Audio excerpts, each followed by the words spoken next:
सोन्याचा भाव आतापर्यंतच्या उच्चांकावर, भूराजकीय तणावाचा परिणाम आणखी किती वाढेल भाव? मित्रांनो, तुमचं खूप खूप स्वागत आहे आपल्या मराठी यूट्यूब चॅनल ये रे पैसा यामध्ये. मित्रांनो, इस्रायल आणि इराण यांच्यातील भूराजकीय तणावाचा परिणाम सोन्याच्या भावावर झाला आहे.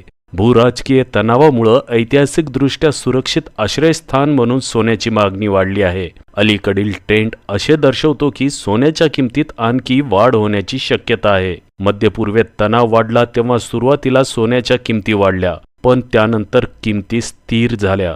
गुंतवणूकदाराचे लक्ष यूएस आर्थिक डेटा आणि फेडरल रिझर्व्हच्या धोरणात्मक निर्णयांकडे आहे. इराणी हल्ल्याला इस्रायलने प्रत्युत्तर दिल्याने हा संघर्ष आणखी वाढला आहे. त्यामुळे मोठ्या युद्धाची भीती वाढली आहे. बाजार विश्लेषकांच्या मते परिस्थिती तणावपूर्ण असताना मध्य पूर्वेतील वाढत्या धोक्यांमुळे सोन्याच्या किमतीत अधिक वाढ होण्याची शक्यता आहे. विश्लेषकांच्या मते सोन्याचा भाव सध्या $2,600 प्रति औंस म्हणजे सरासरी अंदाजे ₹76,000 वर स्थिर आहे. कोणताही महत्त्वपूर्ण गुंतवणुकीचा निर्णय घेण्यापूर्वी सावधगिरी बाळगण्याचा सल्ला विश्लेषकांनी दिला आहे. मुंबईत आज सोन्याचा भाव ₹78,500 प्रति 10 ग्रामवर आहे. एकाच दिवसात ₹1,000 सोन्याच्या भावात वाढ झाली आहे. काल सोन्याचा भाव ₹77,500 प्रति 10 ग्राम होता.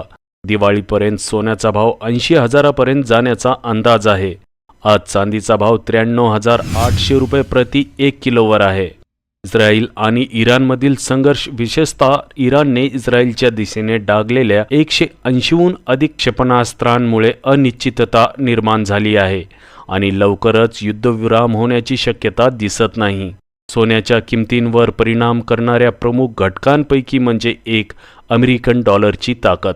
फेडरल रिझर्व्हचे अध्यक्ष जेरोम पॉवेल यांचे वक्तव्य आणि नोकरीच्या बाजारातील सकारात्मक डेटाने डॉलरला आधार दिला आहे, ज्यामुळे सोन्याची वाढती हालचाल मर्यादित झाली आहे.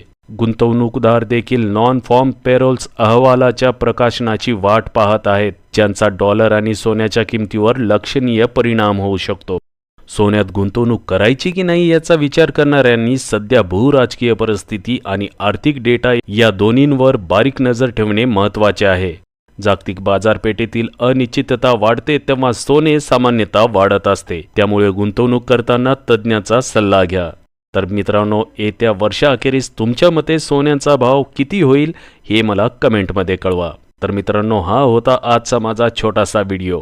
अपेक्षा करतोय तुम्हाला हा व्हिडिओ आवडला असेल, माहिती कळाली असेल. जर व्हिडिओ आवडला असेल तर व्हिडिओला लाईक करा आणि अशीच माहिती प्राप्त करण्यासाठी चॅनलला नक्की सबस्क्राईब करा. पुन्हा भेटतो एका नवीन व्हिडिओसह. तोपर्यंत तुमचा निरोप घेतोय. नमस्कार.